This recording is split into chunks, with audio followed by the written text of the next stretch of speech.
Et bonjour mon compagnon de code. Alors, je tenais à faire cette petite vidéo de mise en garde sur l'utilisation abusive des positions relatives et absolutes. Alors, comme on l'a vu sur la vidéo précédente, ça permet vraiment de mettre des éléments vraiment au pixel près là où on veut et pouvoir un petit peu jouer avec et pouvoir les bloquer avec les positions sticky, les positions fixes. Mais il y a quand même une limite avec la propriété position absolue et relative. On va voir ça de suite. Alors, on va faire un petit exemple très rapide. Tu peux coder ou pas, ou juste regarder, voir ce que je fais, et puis t'amuser après. Alors là, je me suis fait mon index HTML, je fais hop, le doctype, je vais faire le fichier style.css de suite, style.css. Au niveau du doctype, je mets en fr, title, danger des positions absolutes et relatives. On va se lier au fichier CSS. C'est bien de répéter, de refaire les choses, ça permet que ça devienne un automatisme, même si j'espère que ça commence à bien rentrer. Et là, je vais pas mettre de H1, je vais pas mettre de titre. On va se faire plutôt un header, voilà. On va travailler sur un header et voir les problèmes que ça peut poser déjà sur un header. Dans le header, on va se faire un H3, ou même un H1, peu importe. Mon site, on donne même pas de nom, c'est vraiment quelque chose fait à titre d'exemple. Et à côté, on va se mettre une image. Je vais récupérer une image, tiens l'image du burger sur cloudducompagnon.fr, toujours mon petit cloud, je copie le lien, je le mets là, en alt je mets un burger, je vais mettre à mon image une classe float, parce que bah, ça va flotter. Alors il existe une propriété float que nous n'avons pas vue, je te laisserai chercher, ça peut être intéressant, c'est une vieille méthode pour déplacer des éléments, à voir. Et donc voilà, on a fini pour le HTML. Je rafraîchis, il s'est pas lancé. Voilà, super. Mon style.css. Alors, je fais sélecteur universel et je vais me faire mon petit reset avec P0, M0, box sizing border box. Après, on a font family Arial, background dièse 1, 2, 3 et color, même si là on ne va pas l'utiliser, je pense. Pardon, F1, F1, F1. Majaltef, je range, et allez, on est parti pour s'occuper un petit peu de tout ça. Alors là, j'avais beaucoup zoomé, je dézoome un peu. Alors, mon H1, comme d'habitude, texte align center, et on va mettre une margine de 20. Le header, puisque l'ensemble est contenu dans le header, donc je vais me mettre au-dessus du H1, ce sera même mieux. Donc là, c'est la balise header, comme c'est la balise pas de point, pas de dièse, on va faire un padding de 30, histoire d'aérer un petit peu la chose. On va lui faire une background color de aquamarine, voilà, hop là. On va même faire une box shadow de 0 pixels, puisque droite-gauche on s'en moque, vu que ça va prendre la totalité. De la longueur, par contre on va descendre un petit peu, donc 3 pixels vers le bas. En termes de flou, on va se mettre à 10 pixels, et on va le faire en aquamarine. Et comme c'est à l'intérieur qu'on va jouer avec les positions absolutes, je vais le mettre en position relative. Je vois que mon H1 a ici un background, donc là je vais plutôt le dire un background none. Hop, comme ça on n'est pas embêté avec ça, et on va lui faire du coup une color black. Bon, peu importe le style ici, c'est vraiment pour comprendre la limite des positions relatives et absolutes, hein, encore une fois. Et maintenant, on va s'occuper de notre image. Donc notre image, on lui avait donné une classe float. Et donc, on va lui dire, tu vas prendre une width de 50, une height de 50, une bordure de 3 px solide purple. Majaltef, je range un peu. Hop. Déjà, tu la ramènes moins, t'es plus petit, hein. On va lui faire un border radius de moult pixels, histoire que ce soit arrondi.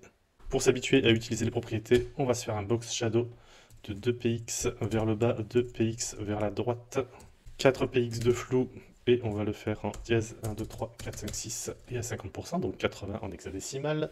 Et là, on se met en position absolute. Le but va être que notre image vienne à côté de l'écriture mon site.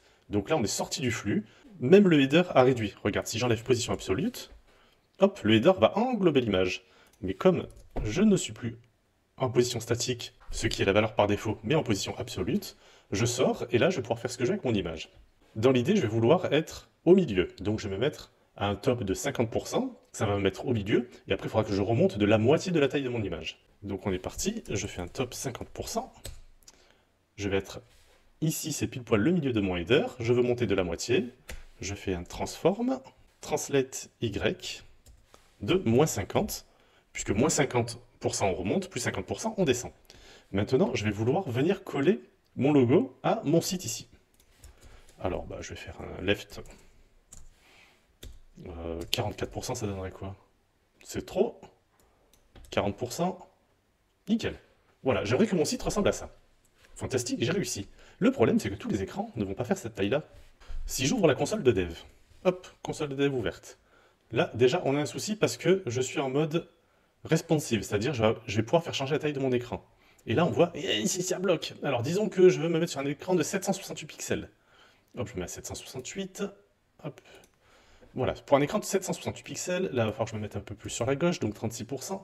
Non, pas encore, 34%. Voilà, ça, c'est le site que je veux. Tous les utilisateurs qui auront un écran de 768 pixels de large auront exactement le visuel que je veux. Le problème, c'est que on va avoir des sites plus grands, ce qui n'est pas problématique, mais ce n'est pas le rendu que je voulais, mais aussi des sites plus petits, comme sur smartphone. Et là, on voit qu'on a un souci. Voilà, c'est vraiment le petit truc sur lequel je voulais que tu fasses attention, c'est qu'à un moment donné, les positions relatives et absolutes, c'est bien. Si j'avais voulu bloquer mon image à mon site en mettant mon site comme parent, le H1 comme parent du float, là ça passait et je pouvais vraiment le bloquer. Mais dès qu'on va être sur d'autres éléments qui vont avoir tendance à changer de taille en hauteur ou en largeur, comme la taille d'un écran, à ce moment-là, il faut faire vraiment très attention. Les positions absolutes et relatives mises ensemble peuvent poser des soucis avec la responsivité, c'est-à-dire les modifications de taille d'écran. Donc position absolue, relative, je répète une dernière fois, c'est super, mais on y fait attention parce que ça peut poser des problèmes. Donc on va voir d'autres méthodes de rangement pour nos éléments. C'est une manière de faire, mais qu'on va manier donc avec précaution et utiliser avec parcimonie. Voilà cette petite vidéo, attention, c'est un peu casse-gueule. Cependant, dans la prochaine vidéo, je te propose de faire un site qui va utiliser les positions relatives et absolutes. Donc ce que je te propose, c'est de faire ce site. Alors regarde ce site. J'ai mon header, j'ai ici des liens qui ne servent à rien, qui ne mènent à rien, c'est juste pour dire que j'ai fait des liens. J'ai ma petite loupe ici en bas à droite. Je zoome un petit coup. Quand je vais scroller vers le bas, regarde la div bleue, son comportement qui va rester bloqué et monter avec son parent, monte avec son parent, hop. Et ici, on voit également la petite loupe qui n'a pas bougé, jusque-là tout va bien, et le footer qui est fixe également.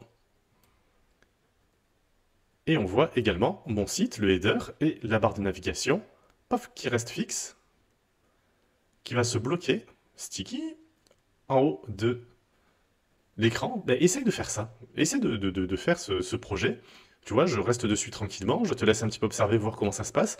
Essaye de faire quelque chose qui ressemble, et dans la prochaine vidéo, je vais te montrer ma solution et ce que j'ai utilisé pour faire ça. Logiquement, tu as tous les outils avec les vidéos précédentes, donc n'hésite pas à tripatouiller, trifouiller, et c'est en faisant par toi-même, même si c'est un petit peu plus long, je sais, mais c'est en faisant par toi-même que tu vas vraiment apprendre à manipuler tous ces éléments et à gagner en aisance plus tard. Tu ne vas pas perdre du temps, tu vas investir du temps. Je te dis à bientôt dans la prochaine vidéo où on va essayer de refaire ce projet ensemble, mais à ma manière. Pas à la bonne manière, à ma manière. Allez, à bientôt.